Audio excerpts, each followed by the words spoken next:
Graças a Deus mesmo, não é? Mais um dia aí de trabalho, mais uma manhã junto com vocês, mais um dia de agradecimento, não é? Nós conseguimos abrir os olhos mais uma vez.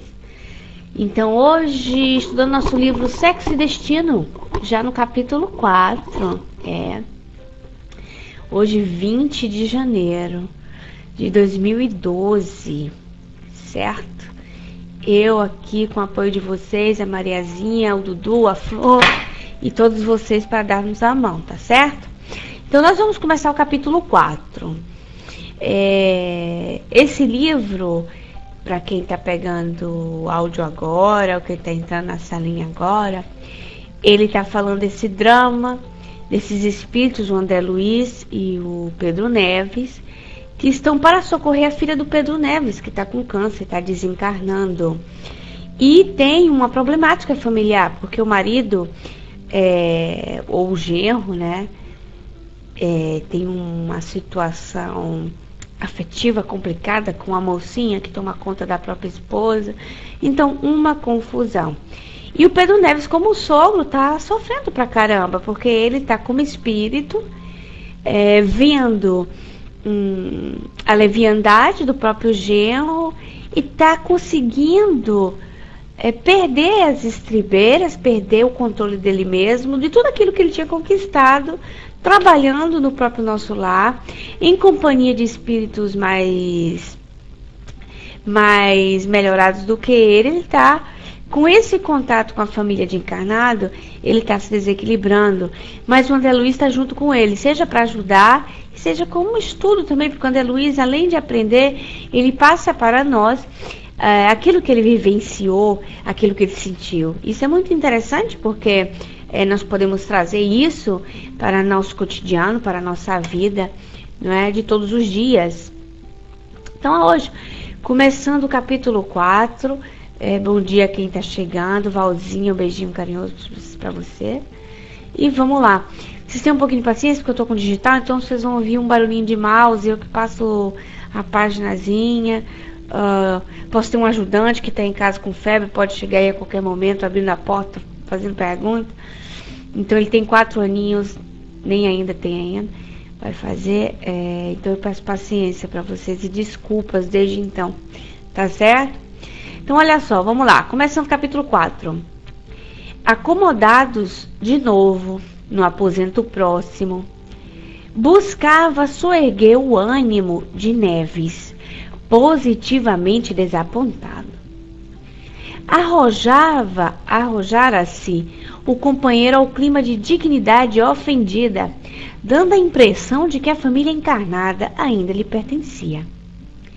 Exprobrava a conduta do genro, exalçava os merecimentos da filha, aludia ao passado quando ele próprio vencera lances difíceis na luta sentimental.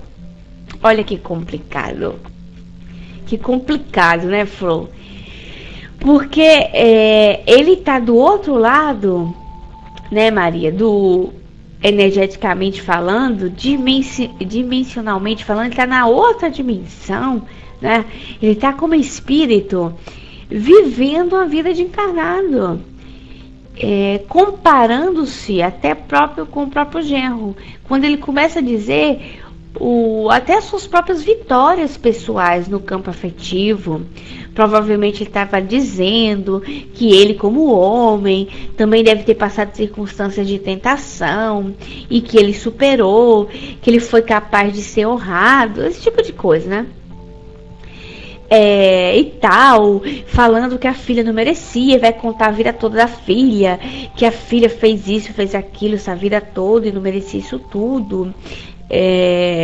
Enfim, como diz a Flor, vivendo mais como um encarnado do que como um desencarnado. E o André Luiz diz que aprendeu isso, que a porta do túmulo se fecha, ou a porta da vida familiar se fecha quando se fecha a porta do túmulo, né? Mas que ele entende isso, ele entende essa circunstância, apesar que ele, graças a Deus, passou e foi embora, não é? Se levantou muito mais rápido do que o próprio Pedro Neves. E ele se desculpa. Pedro Neves diz assim, ó, desculpava-se.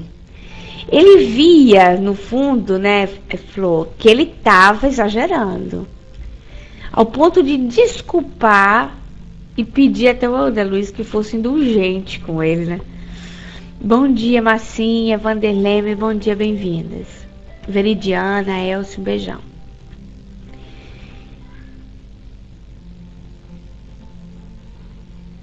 Ouvia-lhe condoído os apontamentos a refletir de minha parte, quanto à dificuldade com que somos todos nós defrontados para dissipar a ilusão da posse sobre os outros. Não fosse obrigação de respeitar-lhe o sentimento, e certo, me exorbitaria ali mesmo em cumprida tirada filosófica, recomendando o desprendimento. Contudo, logrei confortar, apenas confortá-lo. Então o André Luiz diz que vinha natural para ele, até distinto, dizer para ele assim, olha, acorda, você é espírito, não dá para você viver mais assim, não é? E fazer todo aquele discurso filosófico que a gente já sabe da vida, do amor a Deus, do perdão, da indulgência, só que ele não dava, né? Ele viu que não era coerente naquele momento ele agir assim, e a única coisa que ele fez foi confortá-lo, procurando ainda achar com que linguagem, né? Com que tipo de palavra dizer, e não é fácil não. E Flor diz assim que deve ser muito comum desencarnado agir assim. Vocês imaginam como encarnado a gente se encontrar em circunstâncias desse tipo e não saber o que dizer, de saber como encaixar a nossa filosofia de vida no aprendizado do momento, no conforto que a gente tem que dar, né?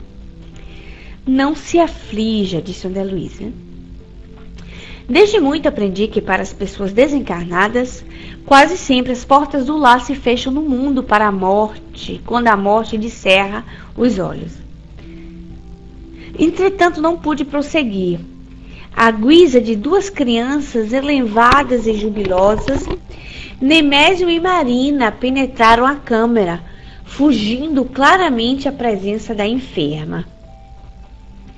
Guardavam no semblante a expressão de namorados felizes quando alimentam o clássico, enfim sós, trancando-se contentes.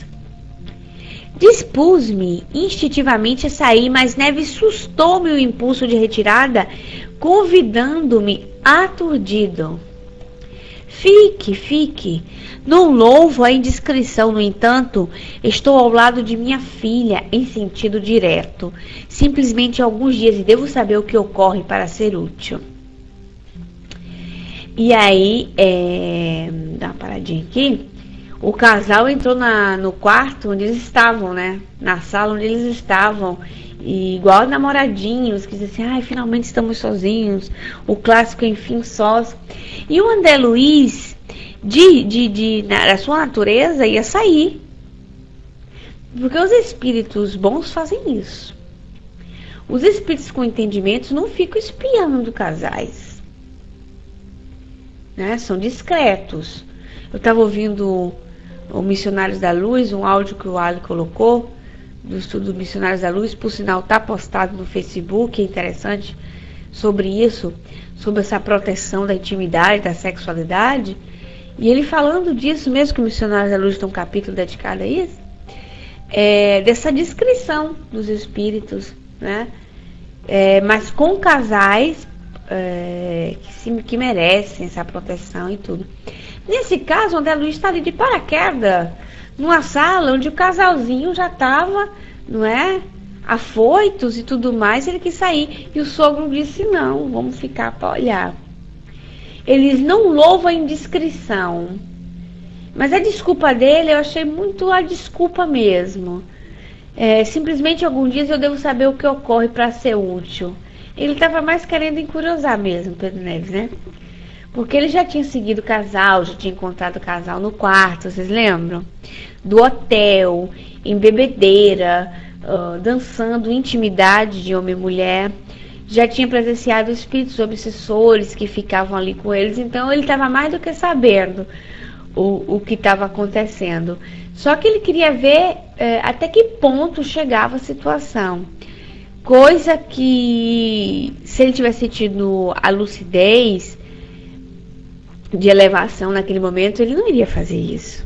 Até porque não vai ter utilidade ele ficar se instigando a si mesmo. O Dudu disse ali pra gente. Eu já pensei nisso, dos espíritos que nós sempre falamos neles, nos observando, no amor do casal. Estranho, muito estranho. Muito estranho. E aí vai do nosso comportamento, né, Dudu?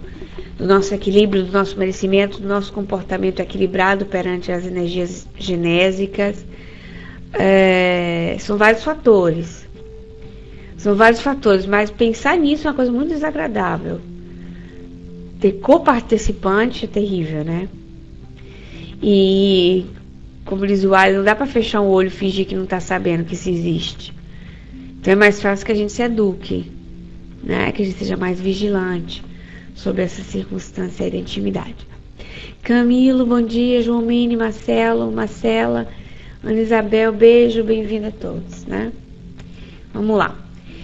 A esse tempo, Nemésio, em lançar a enfermeira, a qual se voltasse de improviso aos arrebatamentos da juventude, amimava-lhe as mãos miúdas e os cabelos sedosos, reportando-se ao futuro. Justificava-se copiando as preocupações de um adolescente interessado em vacinar a escolhida contra o ciúme. Deveriam ser bons para Beatriz, às portas do fim, e agradecer ao destino que os livrava dos aborrecimentos e percalços de um desquite, mesmo amigável.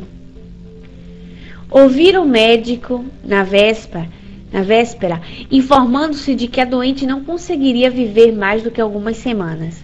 E sorria com o menino travesso, explicando que não admitia a sobrevivência da alma. No entanto, a seu ver, se houvesse vida além da morte, não desejava que a esposa partisse, nutrindo por eles ressentimentos quaisquer. Apaixonado, procurava convencer-se de que se via correspondido, cravando a atenção nos olhos enigmáticos da companheira, a quem se reconhecia imaginado por intensa atração. Então o comportamento de Nemésio era inconsequente, era apaixonado, né? Confusional, porque ao mesmo tempo que ele se dizia não acreditar na sobrevivência da alma, ele usava a argumentação que era melhor se comportar bem com a Beatriz, porque nunca se sabe, vai que vive mesmo, e aí ela poderia ter algum rancor, alguma coisa contra eles. Então ele estava confuso, não é? Ele não tinha nem certezas, porque se ele fosse um ateu convicto mesmo, ele dizia não existe e acabou, né? Mas no fundo, ele não era de tudo ruim. É difícil não vê-lo assim. Mas ele não era de tudo ruim, porque ele ainda tratava bem, por mais que ele acreditasse que a vida não existisse depois da vida, né? Depois da morte. Então ele a tratava bem, ele tinha como idealismo que talvez já pensou se vivesse, mas no fundo, em toda a sua confusão, era o querer bem que ele tinha por ela, de ao menos cuidá-la com carinho até o último suspiro.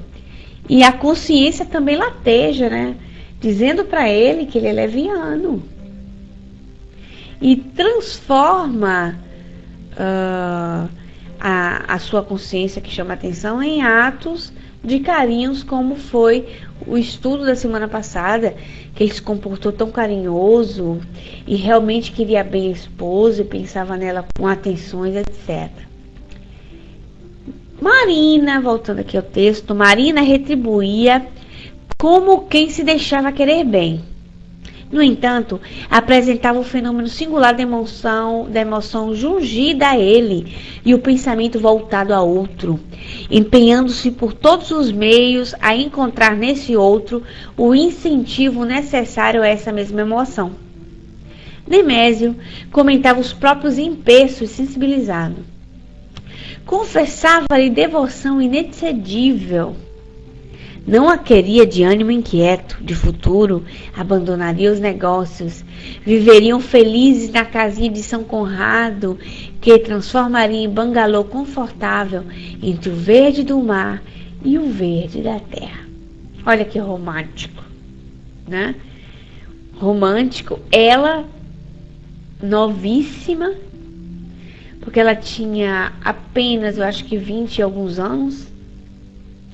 Ele já beirava mais de 60. Entre 60, é brincadeira? Né? E ele se sentir voltar a ser garoto com a mocinha que podia ser a sua filha, tranquilamente. De tão maduro que ele já estava. Né? Mas ele se deixou levar pelos arroubos da paixão. E aí ele aqui justifica para ela que ia deixar de trabalhar por causa dela, né? Para viverem apaixonados só para ela o tempo todo, numa casinha perto do mar. Que coisa boa, né, Dudu? Querendo ser garotinho o tempo todo. E ela tinha preocupação com outro rapaz, porque, para lembrar vocês, ela tinha um conflito de dualidade. Ela tinha amor por um outro jovenzinho da idade dela, mas ela manipulava esse velho, né? E ela se enroscou numa situação que ela tá também angustiada, ela não tá tranquila, porque ela tem noção que não tá fazendo coisas legais, não é? Então vamos lá. Cadê a Maria, gente? Tá por aí?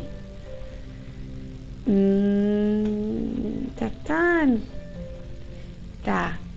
Você subiu um instantinho para comentar? Já agradeço. Se iludindo, né, Elcio? Se iludindo. Até porque não era correspondido, né, de verdade. Ele estava apaixonado e ela estava se deixando apaixonar, sabe como é? Vivia aquilo ali, até porque afetivamente para ela fazia bem, era um conforto para ela. Quem é que não gosta de ser amado? Eis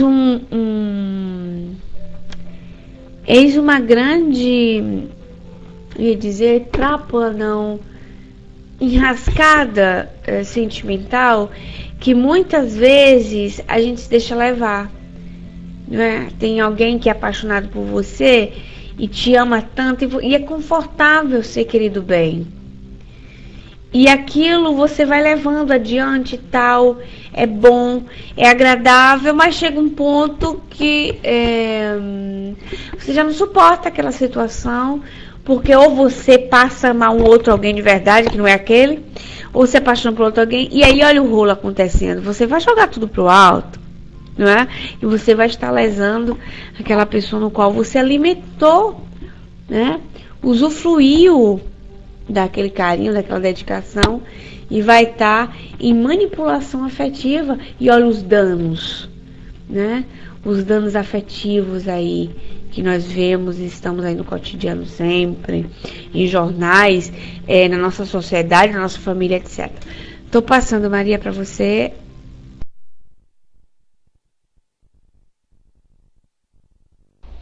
Oi, Juju, tô aqui ouvindo, viu? Bom dia, Marcelo, bom dia, João, Ana, Marcinha, que eu não havia ainda cumprimentado, a Val, um beijinho no coração de todos. Olha, Ju, o Dudu disse uma coisa muito importante aqui. Nós trazemos as nossas carências, né? A gente sabe disso, que o ser humano, todo ser humano, de uma forma ou de outra, é carente. A gente sabe. Porque todos nós trazemos as nossas fragilidades, né? E isso acontece muito, né, Ju? Isso acontece muito mesmo. Muito. porque o ser humano às vezes passa por dificuldades, por experiências, por estar vivendo algo que está sendo doloroso, triste. Aí vem uma pessoa com palavras bonitas. É exatamente, Dudu. Confunde o amor, às vezes, confunde a paixão, né?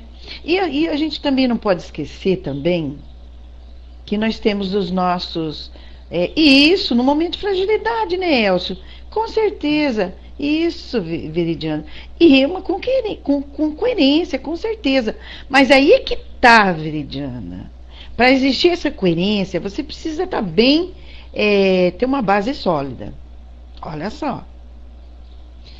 Se você não tem essa base sólida, você deixa se levar. Não é? Não é verdade? Se você não tiver aquela base sólida, não saber o que você quer, ou está perdido, não está se encontrando, o que vai acontecer? Acaba indo mesmo. É difícil. Não é fácil, gente. Você precisa ter uma base muito sólida, ter uma sustentação. Sabe, todos nós trazemos carência, normal. Mas nem porque trazemos as carências, nós vamos deixar ser arrastado, né? Não é verdade? Então, olha só, é muito diferente. É bem diferente, né? O Elcio disse, você pode amar, às vezes, no relacionamento a dois. Nem tudo são flores. Exatamente. E outra, às vezes nada é por acaso. A gente não sabe a nossa bagagenzinha, o que vem trazendo ali. As nossas tendências, né? Os nossos relacionamentos. Os nossos relacionamentos que ficou para trás, que falou mais alto, que hoje às vezes eclode dentro de nós. Ixi, é tão complicado, gente, a coisa não é fácil, não. Uma coisa a gente sabe, ninguém é de ninguém. E nós não devemos julgar quem quer que seja. Porque eu já vi casos assim, de ficar assim, meu Deus, eu não entendo por que acontece isso. Hoje eu entendo por que acontece isso. Às vezes o errado que a gente vê, se a gente for analisar o que passou lá para trás, é o que está certo. É incrível, mas é o que está certo, né? Não é verdade? A Veridiana, pode acontecer do outro que se relaciona conosco, perceber essas carências e se aproveitar os pontos frágeis para obter certas coisas. Quer dizer, mas com certeza, Viri. Com certeza, aí é que tá. Os nossos sentimentos, né? Ninguém brinca com sentimentos. É muito sério isso. Eu já vi até suicídio, não é? Pessoas se suicidarem, não é? Por causa disso, gente. Com sentimentos, ninguém brinca, ninguém lesa, não é? E vai ficar ali, guardadinho, para as próximas serem trabalhadas. Por isso que nós somos hoje um produto de ontem, né? A gente sabe disso. A gente sabe que nós trazemos os reflexos daquilo que nós vivemos. Mas hoje a gente tem como mudar. Aí é que tá. Nós temos como mudar. Por isso que nós temos que ter uma base muito sólida para poder estar trabalhando com todos esses conteúdos que existem dentro de nós. Estava estudando isso no curso do Ali ontem, gente. Ó, os reflexos do passado pelos atos que cometemos, que ficam guardados assim, sendo projeto na nossa vida. Ó, tudo anotadinho aqui, viu? Ó, o curso dele é maravilhoso, lindíssimo. Tudo aqui, ó. Tudo aqui, ó. E a gente acaba mantendo as barreiras nossas e trazemos as nossas carências. Aí chega aquela conversa linda, bonita, pronto, foi-se, né? Tô passando, Juju, vai lá, Jujuzinha, Ju, querida, vamos lá, cadê a nossa amada? Tô passando, vamos lá.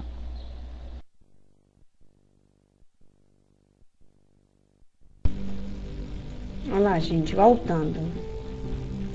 Então, falando da menina Marina, não é? Que o Dudu tinha colocado ali, mas será que não é carência e aí fez confusão? Aí se for cavar, né, Dudu, Veridiana, Val, Elcio, Maria, se for cavar, e aí vai sair muita história.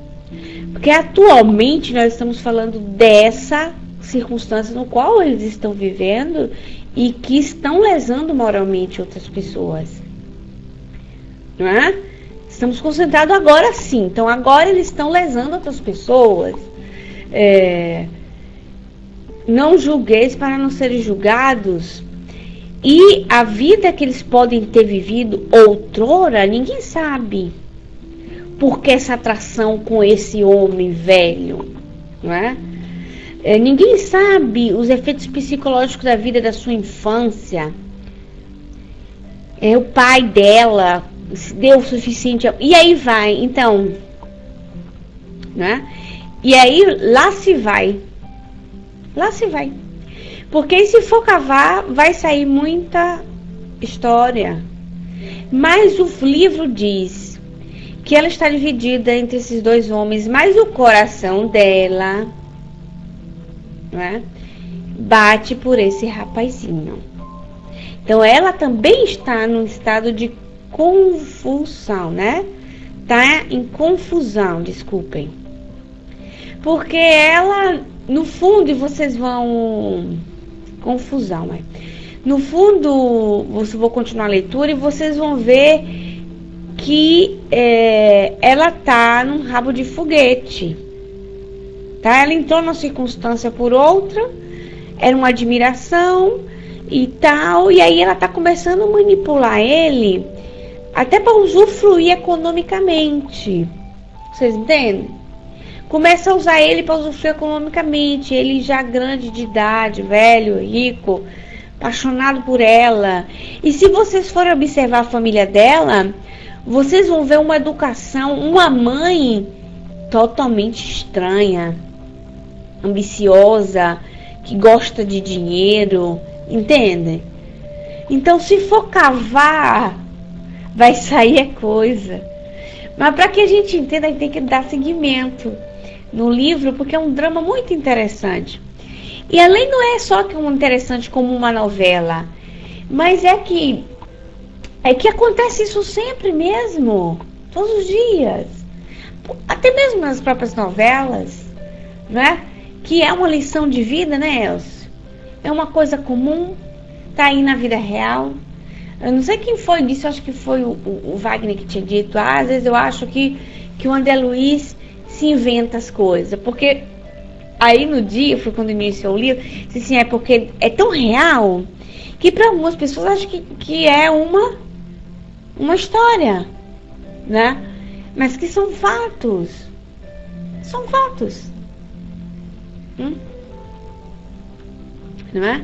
E que, falando das nossas fraquezas íntimas, das nossas carências afetivas, nossa senhora, prato cheio, né?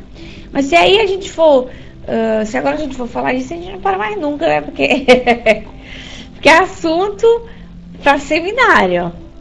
As carências afetivas, a que leva a pessoa a errar, o que leva a pessoa a cair, o que leva o outro a seduzir, não é? Os Dom Juans, né, seu Dudu, da vida. Nossa senhora.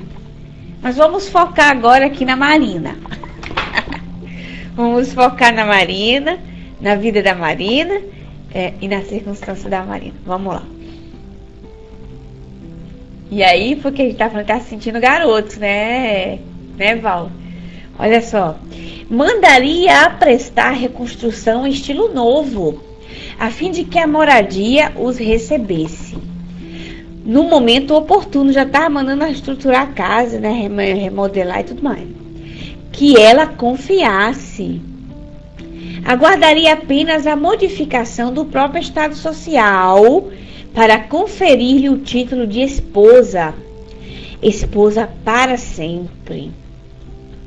Olha, então ele já estava pensando que ia arrumar casa e que ia casar com ela. Era pro resto da vida. Complicado, né? Vocês imaginam uma mocinha dessa, cheia de sonhos, cheia de ambição, com 20 e poucos anos, ele já vivido, provado e reprovado da vida. Com 60 e lá vai. Vocês imaginam que contraste de ideal? E ele tá sonhando já ficar só em casa, só com ela, casamento para sempre, e ela tem outros ideais, vocês vão ver. Olha que contraste, né? De planos, vamos dizer. Isso tudo era dito num jogo de manifestações carinhosas, em que a sinceridade prevalecia num lado e o cálculo do outro. Então ele era sincero, coitado, no que ele estava dizendo, mas ela estava calculando a circunstância, né? Assinalei, porém, estranha ocorrência.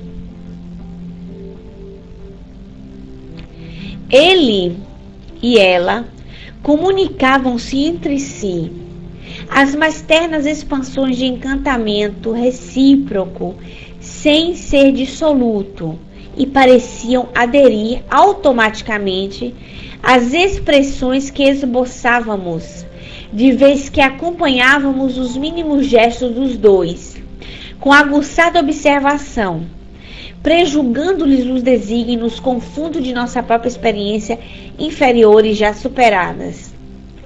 Semelhantes registros que formulamos com absoluta idade são dignos de nota. Eu vou ler isso aqui, porque depois a gente vai comentar sobre isso aqui, isso é importantíssimo. Porquanto atento qual me achava o estudo, vimos-nos obrigados a reconhecer que a nossa expectativa maliciosa, aliada ao espírito de censura, estabelecia correntes mentais estimulantes na turvação psíquica de que ambos se viam acometidos. Correntes essas que, partindo de nós na direção deles, como que lhes agravava o apetite sensual. O marido de Beatriz acentuava em transporte de felicidade juvenil, embora a voz ciciante, o anseio com que ele aguardava o carinho permanente no refúgio caseiro. Ponto. Depois eu vou entrar no caráter dela, quero focar isso aqui. O que é que vocês perceberam nisso? Ouvindo? Vocês prestaram atenção? Olha, tá ele e o Neves. Zé Luiz e Neves. Como se estivesse vendo, deixa eu fazer construir uma imagem agora, fazer ideoplastia. Então vamos perceber assim, ó, nós estamos vendo uma cena dessa, agora é uma novela, só que quem tá vendo não é o André Luiz, não é o Neves, mas somos nós, certo? Nós estamos vendo uma cena de novela de um casal, e eles começam a tocar-se um pouco a mais na mão, a dar um aperto. A gente vai criar uma expectativa do que vai acontecer, não é assim? A gente já sabe mais ou menos no que vai dar, sensualmente falando. Então a gente já sabe que aquele casal vai se beijar um pouco mais e vai esquentar mais um pouco. Desculpem. E vai esquentar. Que sabe o que é que vai acontecer? Eu já sei o que é que vai acontecer. E quem sabe a roupa que voa pra lá, a roupa que voa pra cá, e a gente tá na expectativa, não é? Já tá sabendo o final, porque no fundo a gente já sabe. Não é assim? É assim. Porque quando vê filme e novela, não é assim que a turma fica? Isso mexe com a libido. Isso mexe com a libido. Não é? Ok. Agora, não são mais vocês. Quem tá vendo essa cena é o André Luiz e o Neves, e eles são espíritos. O que é que leva a pensar? Que nessa circunstância da expectativa que o Neves estava fazendo junto com o André Luiz, e ele diz assim, ó, prejulgando-lhes os desígnios com o fundo de nossas próprias experiências inferiores já superadas. Então eles já estavam sabendo o que ia acontecer com as experiências inferiores. Desculpem. Então eles já sabiam o que ia acontecer, não é? Inferiormente falando. Então eles criaram uma expectativa. Não foi? Deduziram, já sei o que é que vai acontecer. Porque no fundo eles sabem o que vai acontecer, deduz deles mesmos. Não é? Porque se vocês estão vendo a novela e está acontecendo isso, Por que vocês sabem que vai acabar naquilo? Por que vocês sabem que vai acabar naquilo tudo? Vocês estão vendo a novela, né? Aquilo que eu descrevi tudinho, que eu não vou fazer tudo de novo, né? Por que vocês sabem que vai acabar naquela circunstância ali? Diana diz, porque somos iguais a eles. A Val diz, porque já passamos por aquilo. Não é? Porque a gente já vivenciou certas experiências, né? Assim? E aí a gente já sabe, é o de praxe. Agora imagina que a mesma cena da novela tivesse para acontecer, mas quem estivesse vendo aquilo fosse uma criancinha de 3 anos. Fui mesmo, né? Mais ingênuo do ingênuo. Pra ela muda alguma coisa? André disse que novela é tudo igual. Ai, não ia entender nada. Né, Dudu? Porque pra ela, que começou a pegar na mão, e começou a sular, e começou a beijar, pra ela não tá nem aí, porque ela nem vai saber como é que vai acabar aquilo ali. Vocês entendem? Vocês entenderam? Aí vamos voltar lá para o André Luiz. Ele diz assim: prejulgando os desígnios, confundo que as nossas próprias experiências inferiores já superadas. Então eles já sabiam. E aí acontece um fenômeno interessantíssimo. Não é, Elcio? São espíritos. E o que acontece? Eles entram em uma simbiose mental. Então é como se naquele momento, olha lá, o Neves e a Marina fossem marionete deles. É interessante? Ou seja, a expectativa deles acentuou a sensualidade dos dois. Porque eles estavam julgando, deduzindo, revivendo circunstâncias sensuais que eles já tinham superado. Bom dia, Nando, bem-vindo. Então eles estavam praticamente com marionete. Perigosíssimo, né, Diana? Perigoso. E o André Luiz percebe. Aí o André Luiz diz assim, olha, que semelhantes registros que formulamos, ele traz isso como ensinamento, ó. Com absoluta imparcialidade, são dignos de nota. Ele diz que é para a gente prestar atenção, porque é interessante como observação de estudo.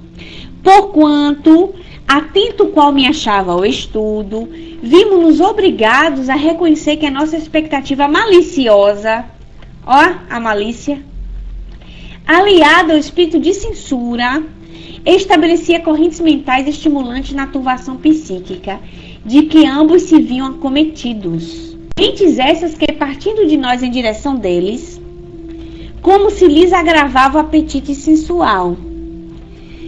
É diferente na novela, porque aquilo é cena que já foi gravada. Mas nessa circunstância aqui, eles estavam como marionetes na mão deles, agravando. Então eles não estavam ajudando. Vocês entendem? Como deveriam fazer. Eles não estão ajudando, eles estão piorando a circunstância. E não vai dar tempo hoje, porque pelo que eu tô olhando aqui, mas vai ter a semana. É obsessão. Né, Elcio? É um momento obsessivo. Né? Olha a influência. Então, vocês vão observar mais adiante que vai chegar um senhor com elevação moral muito maior e que vai agir de outra maneira, mas aí é cenas para o próximo capítulo. Deixa eu ler o que vocês estão falando aqui, peraí. Ai, que coisa, deixa eu pegar aqui, meu Deus, fechei a janela, desculpa. A Diana, será que nós encarnados, quando vemos algo assim, pensamos no fato, interferimos no casal? Podemos interferir, sabe, Diana? Mas a energia de encarnado para encarnado não é tão potente quanto no espírito. É mais plástico para eles modelar o pensamento, modelar o desejo. Entendeu? É mais plástico, mais modelável, mas pode interferir. Pode interferir também, claro. Mas talvez, Diana, não com a potencialidade como o André Luiz e o Neves, porque a Marina e o Nemésio ficaram parecendo marionete. Você entendeu? Muito interessante isso, né? E o André Luiz ressalta isso, porque ele diz assim, caramba, olha, a título de estudo, eu observei que a gente estava prejudicando. Em vez de... Por quê? Porque não tinha o sincero amor, a caridade no momento. Não tinha aquele amor, aquela caridade pelos participantes. Que vocês vão ver mais adiante, tá? Com o livro, que vai dar uma lição como essa, contrária. De quem chega realmente elevado e como muda o quadro, o respeito. Muito legal, então eu convido vocês para estar aqui na sexta-feira que vem para ver. Val diz ali, ó, ou seja, o casal recebe influência dos espíritos presentes. Sim, Val. Exatamente. É aí, como disse o Elcio, que entra a obsessão. Nesses momentos. Não é? Porque olha a sintonia. Se eles, que eram os espíritos medianos, vamos dizer, tiveram esse efeito malicioso, degradante no casal, vocês imaginam espíritos infelizes? Vocês imaginam espíritos infelizes? Imaginaram? Pois então, agora reflitam. Imaginar? Agora reflitam. A Diana disse pra gente, por isso vemos em livros que eles passam em lugares que rola o sexo à vontade e o mentor pede para ficarem com pensamentos elevados. Sim, para não ajudar a piorar a situação. Para não decair, até porque nós temos homens velhos dentro de nós, né, Maria? Nós temos experiências dentro de nós. E aí, para não estar alimentando aquela circunstância ali. Eu quero saber porque que todo mundo fica rindo, fica todo mundo animadinho, hein? Ô, turma. O Elcio disse que estamos no planeta certo, na hora certa. Tudo certo. Tudo certo. Podem energeticamente vacilarem, né, Diana? Olha, o André Luiz caiu na do Neves. No fundo, o André Luiz foi ingênuo. Porque o André Luiz caiu no Neves, com o Neves. O André Luiz foi para ajudar, mas aí ele estava muito assim, sendo levado. O capítulo passado, o estudo passado, o André Luiz quase começava a se lamentar da vida dele, ia começar a contar a tragédia dele também, ia começar a reviver aquele sentimento, só que não deu certo para ele entrar nessa, porque aconteceu outra circunstância que cortou essa ligação. Deixa eu ver o que vocês estão colocando aqui. Maria disse, viemos hoje para mudar, viemos para a gente aprender e mudando, né? O Elcio disse, pode até ser uma simbiose, pode, e é perigoso. Eu gostei da Diana que falou que perigo lá em cima, e é mesmo. Pois é. A Val disse pra gente, os espíritos infelizes fazem do leito do casal como um ringue e se juntam vibrando para que a coisa aconteça cada vez mais torpe. Isso acontece muito nos ambientes como hotéis. Nossa, muito. Certíssimo. O Divaldo uma vez teve que dormir por acaso, coitado, num hotel, porque não foram buscar ele no aeroporto e aquela coisa toda, não sei como foi, ele teve que dormir num hotel e, coitado, não conseguiu dormir. Não conseguiu dormir, foi muito duro para ele. Eu vou passar para você, passou mal e viu muita coisa que não era legal. Muita coisa que não era legal, não.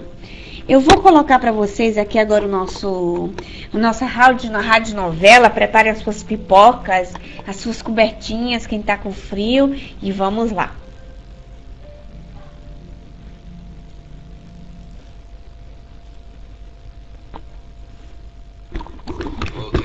à saleta vizinha, toquei amistosamente seu ombro e ensaiei alguma coisa que pudesse dizer. Nada me parecia adequado. Melhor o silêncio. Mortalmente ferido na sua dignidade, meu amigo Pedro comportava-se como se ainda estivesse encarnado e aquela família lhe pertencesse. Canalha! Crápula! Desclassificado!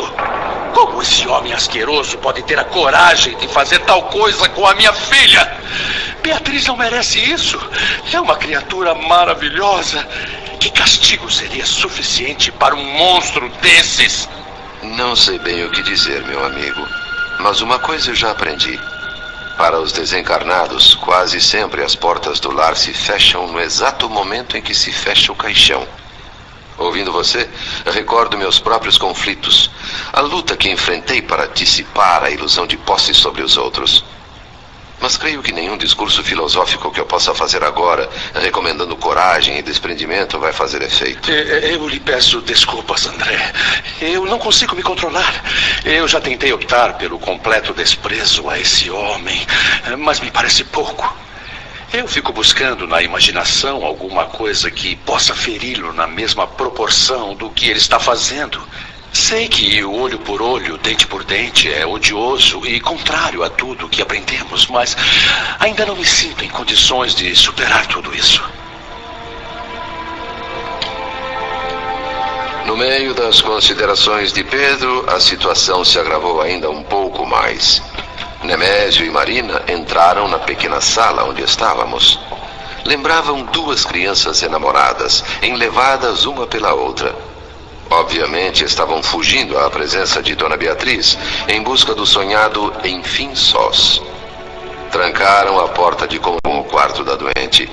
Prevendo instintivamente o que poderia ocorrer em seguida, tratei de sair. Mas meu amigo Pedro não permitiu. Num esforço para controlar a revolta, me segurou ali e justificou sua atitude. Fique, André.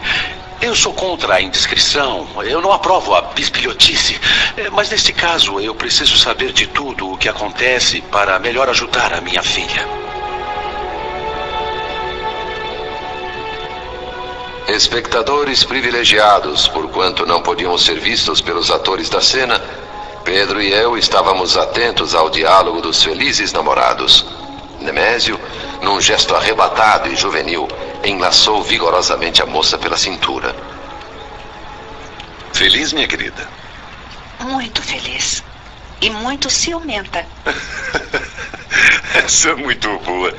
Ciúme de quem? Da minha mulher? De quem mais? Hoje você olhou para ela com uma ternura que para mim nunca teve. Isso me vai e desce. Mas é tudo imaginação sua, meu amorzinho. O nosso futuro, lindo e maravilhoso, vai provar o que eu estou dizendo. Apenas devemos ser bons para Beatriz.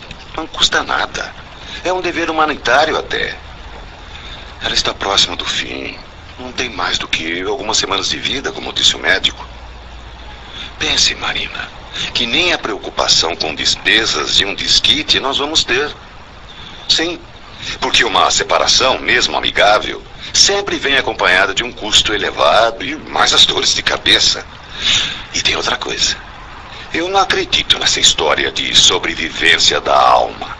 Mas se por acaso houver mesmo vida depois da morte, eu não vou querer que a minha mulher parta para o outro mundo levando ressentimentos contra mim. E nem contra você, minha querida. Agora, olhe bem dentro dos meus olhos e diga que me ama. Eu te amo.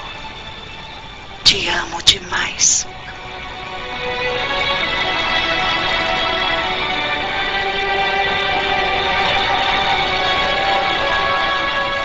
Apaixonado, Nemésio necessitava sempre dessa confirmação verbal.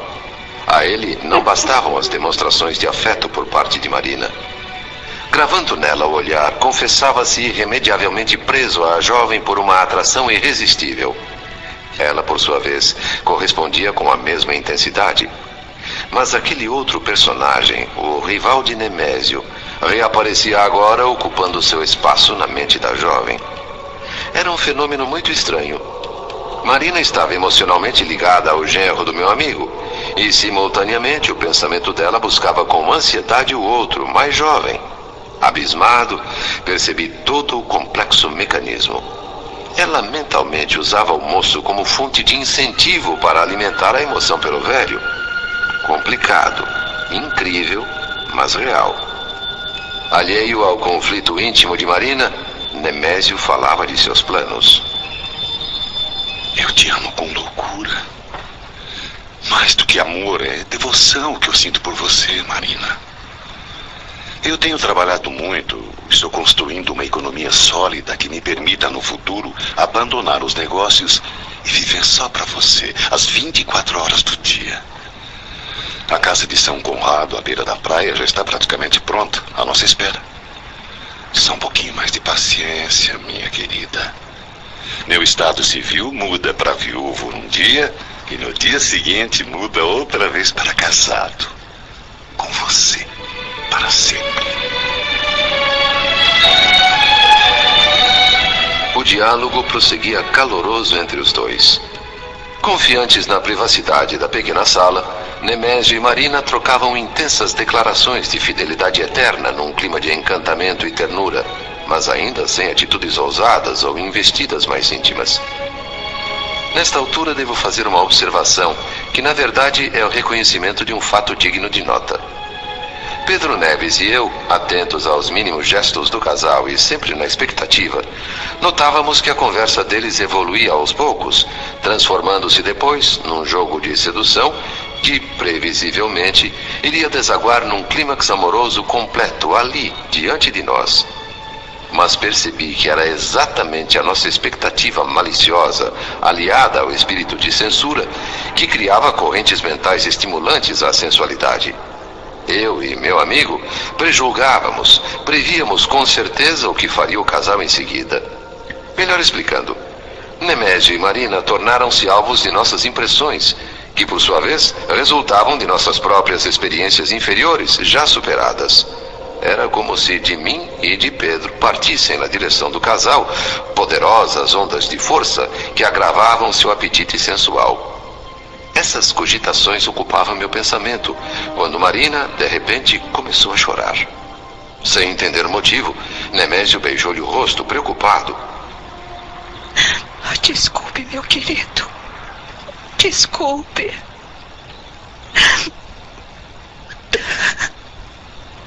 Mas o que é isso, meu amor? Por que está chorando? Não é nada com você. É que as coisas chegaram a um ponto insuportável. Eu tenho sofrido muito. E não há mais como disfarçar, Nemésio. Meu Deus! Você está me deixando aflito. O que está acontecendo assim de tão grave? Minha família. Eu não tenho mais ambiente em casa. Por mais que eu tente me relacionar bem com a minha mãe, é impossível. A gente está atravessando dificuldades financeiras. E é como se a culpa fosse minha. A minha irmã adotiva só faz me humilhar e me agredir o tempo todo. Meu pai não me compreende. Vive me xingando. Meu amorzinho, não chore. Você nunca estará sozinha. Nós teremos um ou outro pela vida toda, nas alegrias e nas tristezas. Não sofra por isso. Alguns dias mais e a minha mulher vai me dar a liberdade. Tudo vai mudar. Você vai ver. Mas para atenuar um pouco a fúria dessa sua família infernal, leve esse cheque, minha querida. Tem aí uma boa quantia que certamente vai resolver a situação por algum tempo. Oh, obrigada. Muito obrigada, meu amor. Eu detesto ter que aceitar essa ajuda, principalmente de você. Mas não tenho outra solução. Imagine, meu amor. Por você eu faço qualquer coisa. Agora e sempre. Marina revelava-se uma atriz de grande talento dramático. À medida que chorava e mentia ao amante, dissimulando o verdadeiro conflito que lhe atormentava a alma, mais nítida se tornava aos nossos olhos de observadores espirituais, na tela mental da jovem, a imagem do outro, do moço.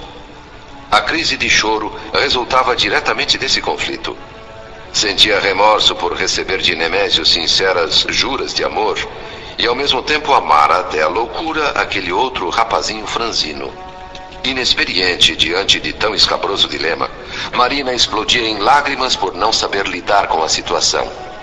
Mas, por outro lado, tivera tempos antes inteligência bastante para articular o processo que levou as coisas àquele estado. As telas mentais da moça iam me revelando progressivamente episódios anteriores bastante elucidativos. No começo, Marina aproximara-se de Nemésio, não dedicando a ele nenhum outro sentimento, além da admiração e do reconhecimento naturais de uma funcionária pelo generoso patrão. Mas o passar do tempo e as oportunidades plantaram novos projetos na cabeça imatura da jovem. Conseguiu, com arte e sutileza, atrair o maduro genro de Pedro Neves ao seu campo de sedução. Esquecendo os compromissos perante a esposa, que já lhe requisitava doses maiores de fidelidade e ternura, Nemésio perdeu a noção de dignidade, o senso do ridículo, e converteu-se, do homem circunspecto que era, numa caricatura de adolescente apaixonado, sem reservas nem limites. A entrega foi total. Agora, na sua reflexão tardia, Marina segurava numa das mãos o generoso cheque e na outra o lenço úmido, depositário de seu pranto. O breve e respeitoso silêncio de Nemésio, que a enlaçava protetoramente pela cintura enquanto lhe acariciava os cabelos, deu à moça um tempo extra para avaliar e organizar os pensamentos. Sentia-se ela num lance perigoso do jogo infeliz que havia criado e do qual não sabia como sair. Aflita, rememorava as concessões que no passado fizera àquele homem com idade para ser seu pai. O presente, assustador, impelia sua alma na direção de laços e comprometimentos ainda mais terríveis. Adivinhava com o coração aos pulos o desfecho de tudo aquilo. A hora da verdade parecia perigosamente próxima.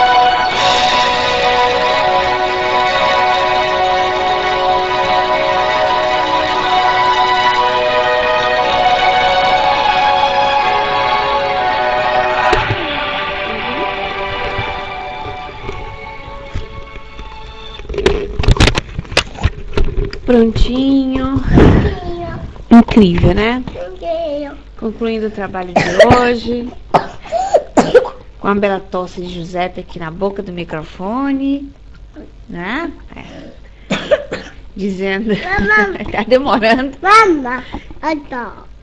Ele disse que ia falar ele também. Muito legal, né? É para refletir uma circunstância. É uma novela verdadeira, né? Com muito aprendizado, muito legal essa radionovela. Eu gosto muito. Então agradeço a vocês, deixo um grande beijo pela participação e convidando a nossa amiga Flor para a nossa prece. Vamos para a preguiça de Ju?